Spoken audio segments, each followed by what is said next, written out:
This is Comic Picks by the Glick. Hey, I'm your host, Jason Glick. Hey, Jason Glick, what do you got on tap for us today? Well, I'd like to have a subject that is unfamiliar or surprising or something you've never heard of before. But no, tonight, something about Batman again. Batman. Cool. Yeah, What this time? Because we talk a lot about Batman here. yeah, we do talk a lot about Batman on this podcast and on the blog as well. But at the same time, it's been a while since I've mentioned Batman on the podcast, for reasons. But hey, it's like we've actually come to the end of Tom King being a monthly presence, in the Batman, it's like in the Batman universe. Well, I mean, not quite. I mean, he's doing like a Batman meets Joker for the first time story in the upcoming Brave and the Bold series. But it's like he's no longer on Batman Monthly, and no, he doesn't have his consolation prize miniseries Batman and Catwoman like to go on as well. But it's like that's we'll get to that in a bit. But basically, King is a writer. It's like who gained an initial fame for being like a former CIA operative who basically transitioned into the comics writing business. Like first through working on like the like Dick Grayson spy series Grayson with writer Tim Seeley, and then to the Omega Man maxi series, which gained a lot of critical acclaim. So much so that DC basically said, "Okay, we want you to be our next Batman writer." And King basically told them, "Yeah, I'll do that, as long as you don't cancel my goddamn maxi series like about the Omega Man." So there you go. Oh, and in the meantime, he also did a 12-issue Vision series for Marvel, which a lot of people liked, and I thought was fine because it kind of felt like he was trying to hammer a specific story into the Vision's character, without actually considering whether or not actually made like a lot of sense. Um, his Batman stuff that I read after I following Scott Snyder's run for a good long while. It's like, yeah, I figured, hey, it's like I was in the monthly Batman reading like phase, so I figured, hey, let's check this out.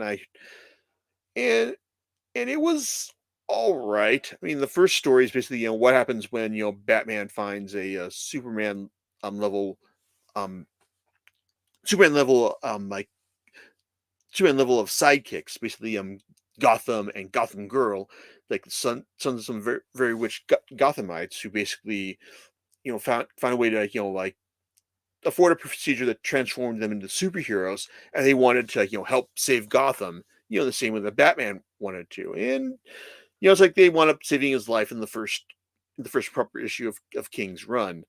Only like things didn't turn out the way he had hoped, because well, it's like this is part of a long term plan by Bane in order to break Batman's life. It's like, and also obtain the the Psycho Pirate in order to make Bane's life like a bit better. This didn't pan out the way Bane planned. It's like, and so we have Batman like organizing his own like Suicide Squad in the second volume. It's like, and then Bane coming to Gotham in volume 3 to just like say, it's like, I am just gonna break you again, Bat. So the thing is, like, King. Well, okay, let's back up a bit to talk about the previous writer on Batman, Scott Snyder, who basically delivered probably one of the all time great Batman runs. Not just for the fact that he found it's like just new ways of looking at Batman, like in each arc, but also it's like he just made each arc into an event. I mean, like the first volume, it's like the Court of Owls, basically like envision like a Gotham like Batman thought he knew but really didn't. And the second volume, this the night, it's like the Night of the Owls, not just showcasing like Batman facing the consequences of not knowing what his opponent was capable of, but also introducing a new a new villain like for this New 52 era. It's like that was also like quite familiar as well. And then you've got the it's like the death of the family, like his big Joker story.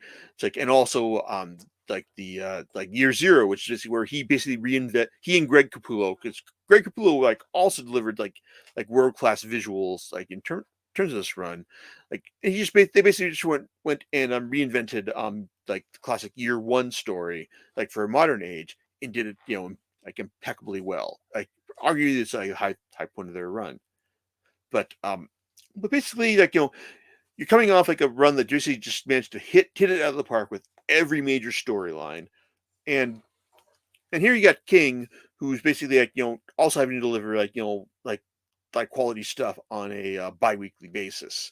It's like this is kind of how things were for like a good portion of his run, and I think he delivered things pretty well, like in terms of that.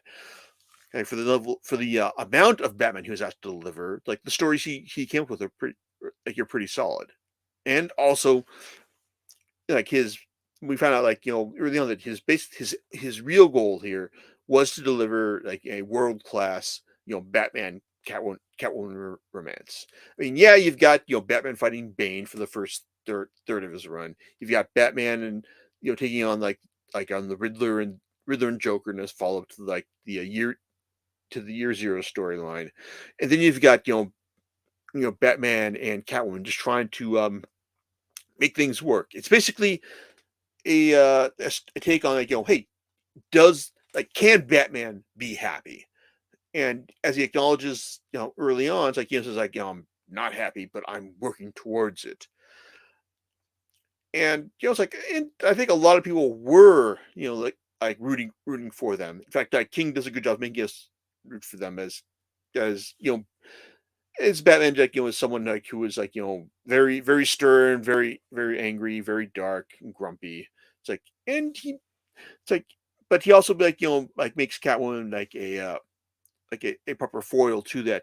It's like to all that angst, and makes you want to like see you want them to be happy together, even if you have this naive feeling that oh wait the status quo is that Batman has to be like a solid stoic solitary figure, so they can't actually be happy together. It's like the rules of the status quo won't allow them, and that's kind of what happens in the it's like when it comes time to have their wedding, because it turns out that oh no, Batman's wedding isn't going to happen, but it's all an evil plot by Bane.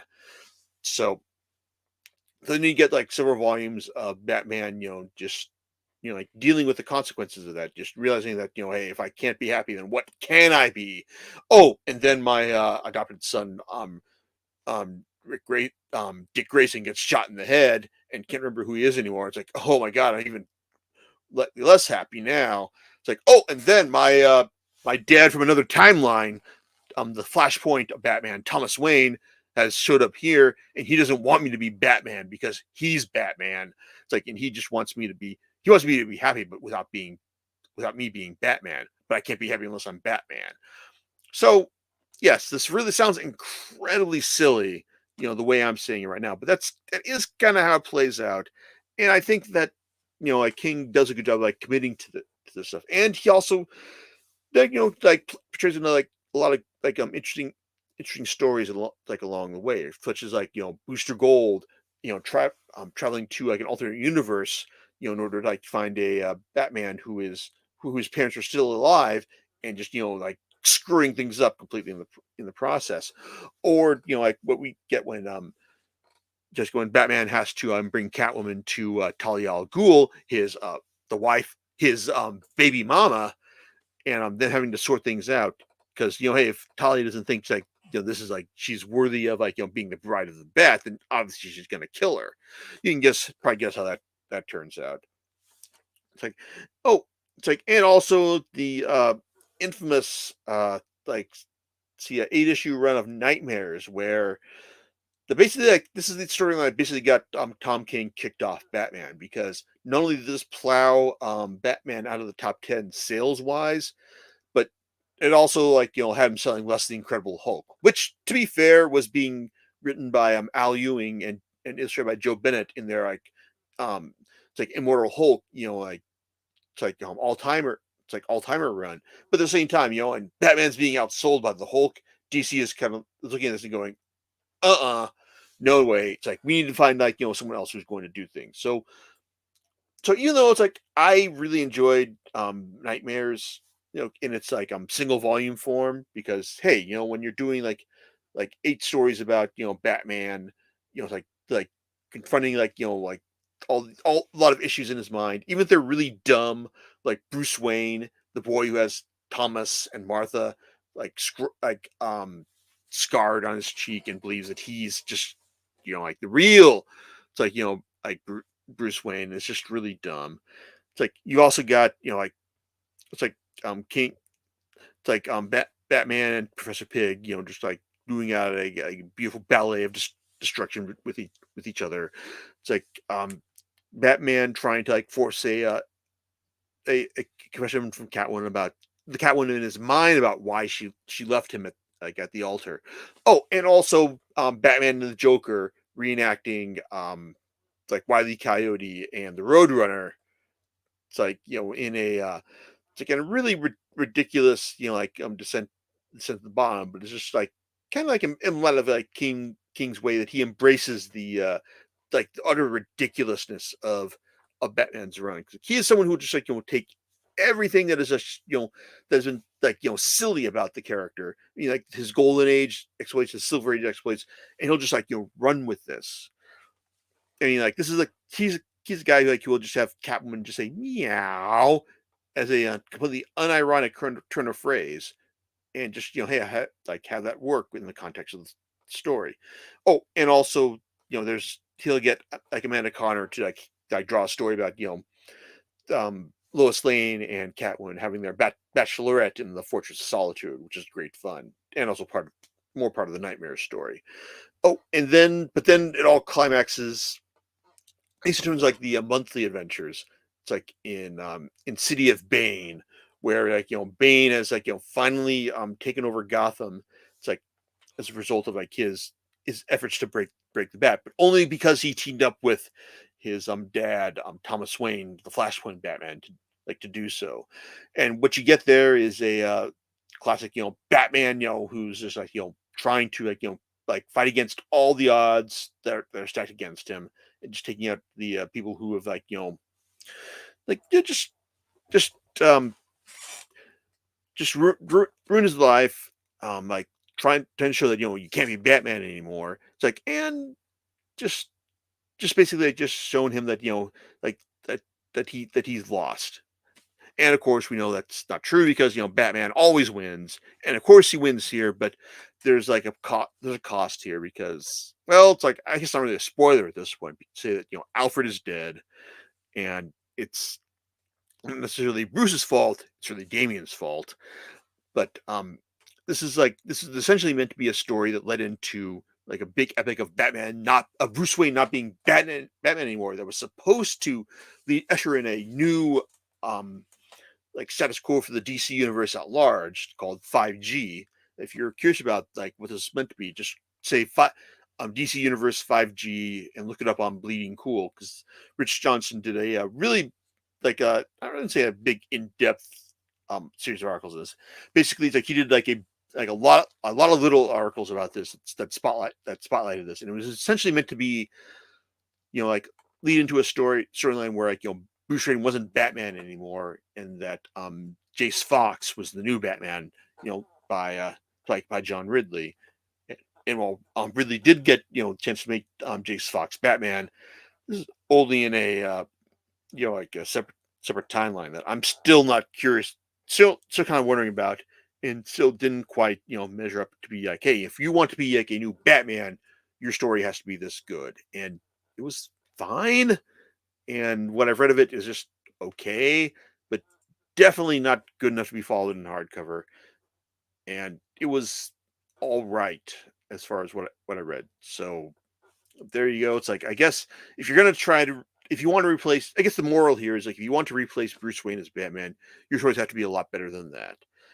And but City of Bane, like was a good enough capstone to King's run, since hey, showed a Batman like against the odds, like you thought he was like beaten by everyone on all sides, but hey, like he pulled through, and he showed everyone that he was still like the guy who saw the angles and was able to beat up anyone like who was like going to like do wrong to him and his city. So it's good. It's a good run. It has a King's Run has ambition. It doesn't connect with every single thing that he aims at. But it's like if you're looking for a solid Batman run, then I'd recommend it. Just for the ambition. But then you've got like the stuff that's been sitting on my shelf for a little while now. Not just because like I've been trying to catch up on writing and all, but well, it's like because King was originally planning a 100 issue run on Batman, and he got kicked off before that could happen.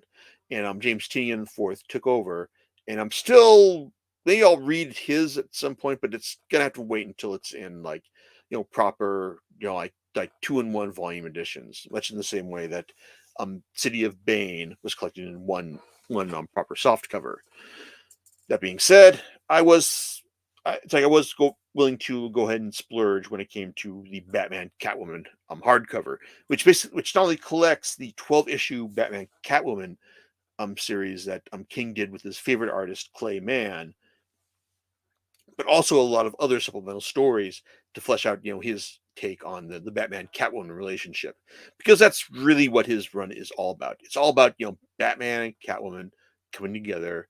It's like, and just like him trying to tell like a big epic story about them, them meeting, them coming together. It's like it's like you know coming together. It's like then they're it's like I wouldn't say they're very domesticated years, but them having gets together, and then Selina having to deal with Batman. It's like having died due to cancerous causes, thanks to Dr. Phosphorus, which is also a story like that is collected in this hardcover as well. But the big 12-issue storyline here is actually 3 stories in one. And I urge you, please bear with the first issue. Just do your best to get through it, because it's tough, because King is telling a story in three different eras, and the first issue isn't really all that good about just like accommodating the reader in terms of like which era is which, because you've got the early years, basically like the year one style Batman, where he's just like learning the ropes of like fighting against all these supervillains, and also like this Catwoman person who is just she's just like someone who just like confounds him. I mean, she's not exactly like like a killer, like say like the Joker is. It's like, but she is definitely like a villain in the sense that she's you know like willing to she's willing to like to treat Gotham as her own personal piggy bank, but at the same time she's also willing to pal up to the Joker, because she thinks he understands like her idea of just wanting to be free, not being like pegged down by by any one person or any one Batman specifically. Then you've got the present day, which is when Batman and Catwoman are much more on the same wavelength. It's like, it, and if I had to make a bet, this is definitely after like this takes us after the City of Bane storyline. When Batman and Catwoman, like they haven't really like married yet, but they're on a much more like similar wavelength. And then come into their lives comes like Andrea Beaumont. It's like who is just looking to like like reconnect with Bruce, but also take out the Joker for what she for like for previous grievances. Come back to her in a second. But then you've also got the future, which is after you know like Bruce Wayne has died and Selina has left all on her own. And without Bruce Wayne around to rein her in, she's decided to go and take out the one person who she believes that like caused the most misery in their lives. Just slice open his throat and like open his jugular and let all the blood flow out as he just dies and bleeds out before her. This is kind of a problem for her because her daughter Helena Wayne like is the new Batman, and well, she's every bit as a stickler for the rules as it's like as her dad was.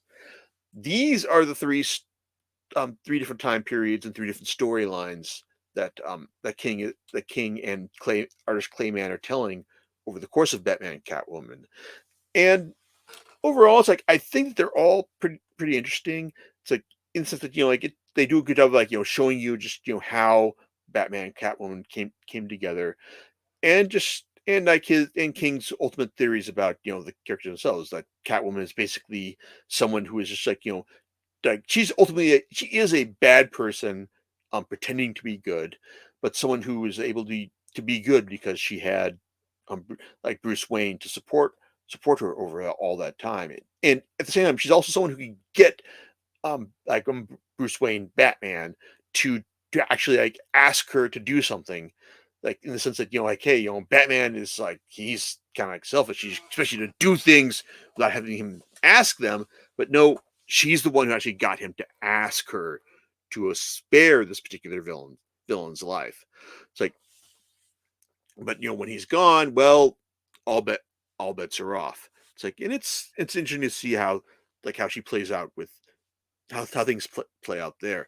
It's like it's an interesting story. It's like and it's like maybe like King could have like like structure things like bit cleaner in terms of like making sure that we were clear on each particular time frame, but that's actually like something else that you just like probably like gearing up for his final Batman story on a monthly basis.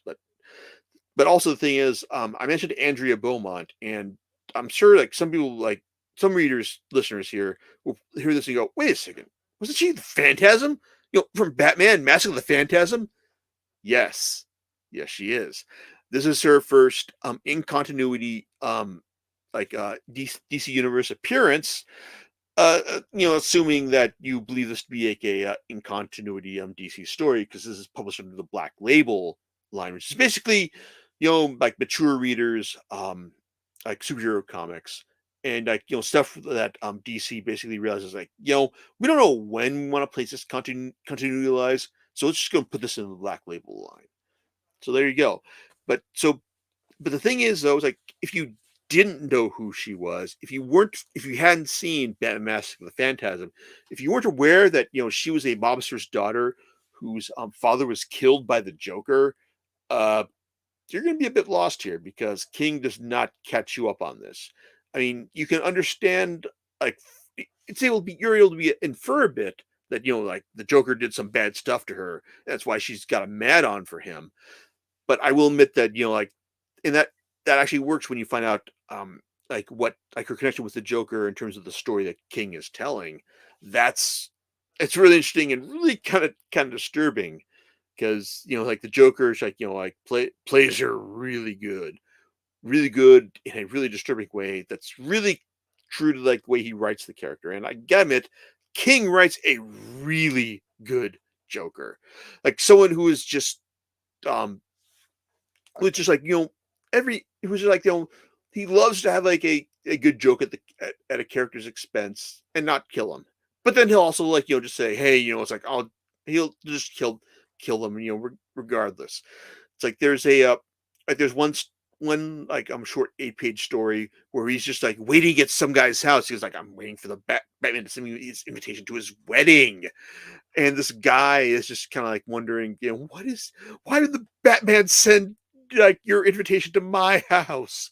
It's like just that kind of like like in insanity. It's like he does like he really does a great like unstable like Joker. Where you just not sure like what he's gonna do. It's like and also like in a really disturbing moment that like serves as the crux of his war and the jokes of riddles moment. He actually serves as like the one line in the sand against Batman's vow of like not killing anyone, which he thinks now that's funny. It's like, and that's really disturbing to think that like the Joker was all that stood between Batman and his vow against not killing at one point, and but also just the fact that he's just like someone who just like is just like on one hand, like he can be like perfectly like utterly normal, like and then just like murder someone without thinking, and just like just be like like just really crazy. Like at one point in the story, he basically like when he realizes like that Andrew Beaumont is coming to kill him, he begs Batman and Catwoman, please take me in. It's like save me from this person who wants to kill me, and Batman like agrees because Batman's not going to doesn't want anyone to see to die. But then Batman comes to Sel and is like what did you do? It's like it's like it's like I know one of your henchmen is dead. It's like Paul Fleischman. It's like it's like you knew what he said. It's like and Joker's like who's Paul Fleischman? It's like and Paul Fleischman is the henchman who you had tattooed on his tongue. I'm hiding with Batman and Catwoman. Come find me. Ha ha. And he's like, oh, that Paul Fleischman. There you go. That's what makes like his Joker so fun. Just that level of like unpredictability. It's like and I love that. In fact, it's like just reading like reading Batman Catwoman. It's like even if like it can be kind of hard to like follow from the different eras. It's like it's still like I think it's like a solid end like wrap up to what King was doing with the characters, and I do appreciate the fact that I think that DC included all these other Batman Catwoman stories. It's like as well, particularly like the annual Some of These Days, which details like it's one of their earliest meetings. It's like and also the story about weapons when Catwoman finds out that she's pregnant with Batman's kid and how she has to deal with that. It's like I think it's good. It's good fun, as is the Batman and Catwoman special, which on one hand I I like how like it furthers King's goal, like like showing us what Catwoman was like, like from beginning to end. It's like her life was like from beginning to end, and it's really solid, even if what happens to her at that very end is kind of like a bum note to end the series on. I this issue was originally published in the middle of the maxi series. It's like, and I can understand that okay, that makes sense. Like to give the character like when you understand what the character's life is going to be like at the end, but then you've got like all these like this back half, which actually shows you like her like the rest of her time with Bruce. It's like it's kind of disappointing, but overall the series is like really it's like it's really entertaining and does a good job making you believe in like the whole Batman Catwoman relationship as a whole. Oh, but if you read this and you want more, well, there's Batman Killing Time. This is a 6-issue miniseries from Tom King and artist David Marquez. Marquez, like probably best known for his Marvel work on it's like on Ultimate Spider-Man and also and Civil War II. It's like in the other various collaborations with Brian Michael Bendis. So he came over to DC for a while and did some stuff with them, but I don't think he quite broke out into like one of their like most in demand artists. But his work on Killing Time is like really it's really solid and really offers some really bold like quality superhero action to enjoy. As for the story itself, well, it's it's basically an experimental story that basically tries to nail that that tells like a non-linear story that jumps around in time like on multiple occasions. Like it's like it's basically starts out telling you like a story one scene is happening in one era, then jumps like 2,500 years in the past to tell you now this is happening. And on one hand, it's the idea is meant to show you like how causality works, and it kind of does to a certain extent. I don't think that this wildly fluctuating approach to time how time flows works like interferes with the story, but it's like I kept wondering, how would the story read if it was played out from beginning to end, if every sequence here happened in sequence, because essentially it's a story about the Riddler teaming with Catwoman and Killer Croc and the Penguin and another other mystery character to steal something from a vault, a vault that belongs to Bruce Wayne. So, and apparently, what's in this vault is something that allows people to control the world. So yeah, like, it's all about like because at one time Batman got his hands on an artifact that allowed him to control the world, and he couldn't bring himself to throw it away, but he couldn't actually bear part with it as well. But then the Riddler found out about it, and now he's going to sell it to a particular bidder, like or a buyer. It's like in order to make himself and Catwoman more money than they would ever need in their lives. It's like, and it's like so yeah, it's like this is a story that takes place in like the year one or inexperienced Batman era. So you've got the Riddler just doing it like doing his best like outsmart the Batman. Catwoman just doing her best to show that she can do whatever she wants and isn't bound by like the confines of what other people expect of her. It's like, and Batman, well, he's able to be beaten up by like by other guys like such as like the 80-year-old the Help, one of the Penguin's like top men who also has a connection to Ra's al Ghul. It's like so it's an interesting story. It's like more notable for the fact of how it plays out. It's a weird chronological structure. If you're wondering, well, why does this series have a weird chronological structure? Why is it jumping in the all around from from the far past to the present day? It's like over thousands of years over the course of its run. Well, that's because of the person who was telling the story. Because the person telling the story has a very specific interest in time and has a desire just to hold the world in his hands, if only for a bit. And on one hand, it's like I think that like there's some people who probably read this and go, "Wait, this is the guy who's narrating it. This is the villain who planned things out. Oh, come on!" But they are probably people who have not seen as many episodes as the Batman the animated series as I have, because I know this character because he showed up in the Batman the animated series, and I remember him because of his very chronological obsession here. So I can understand just why this character was the made like the perfect unique focus as the antagonist for the story. It's it's not the best story that I've read from King. It's definitely not the worst either. It's quite solid, and if I'm being honest, I don't regret buying it in hardcover. In fact, I don't regret buying like Batman Catwoman hardcover either. Do I am I perfectly fine with just reading all of like the rest of his run in soft cover? Oh yeah, definitely. But if like DC decides to start publishing like King's Run in like nice omnibus formats, then yeah, it's like definitely pick it up because yeah, it's like there's so much Batman product published today, and I think that King's work uh, does stand at least a cut above. It's not like the best stuff. In fact, I'd probably say that Snyder and Capullo's work is probably like a safer bet if you're looking for a like distinctive like Batman story that tells stuff you don't expect to see with a character.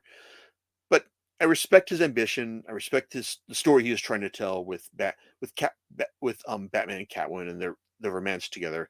I think that that he told like a good solid superhero romance, which is a lot harder than you'd expect, you know, with these kinds of characters. So give it a shot if you like good Batman stories.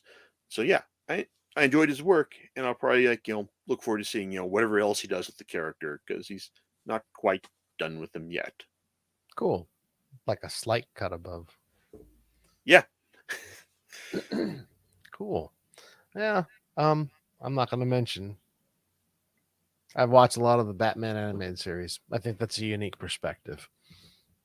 yeah. It's like, I think there's definitely like a certain amount of respect for that series as well because like that series like appreciated every era of Batman, no matter how silly it was. Hmm. And that's definitely true of what King does here. 'Cause, yeah, he there's he there's a lot of goofy ass stuff here, especially his appreciation of Kite Man. Yeah, Kite Man, who is also Charles Brown. Wink, wink, nudge, nudge. So, so yeah, that. This is the kind of like story you kind of like run you can expect to appreciate. But yeah, I enjoyed it. All right. You know what you're going to be talking about next time? It's like, well, I'm not 100% sure with it, but it's probably going to be Al Ewing and Simone DeMeo's "We Only Find Them When They're Dead," which is a story about people finding gods when they're dead, carving them up, eating their bodies, and then one person's quest to figure out just where they come from and why we only find them when they're dead. Ah, well, sounds interesting. We'll catch you next time on Comic Picks by the Glick. Later's, everyone.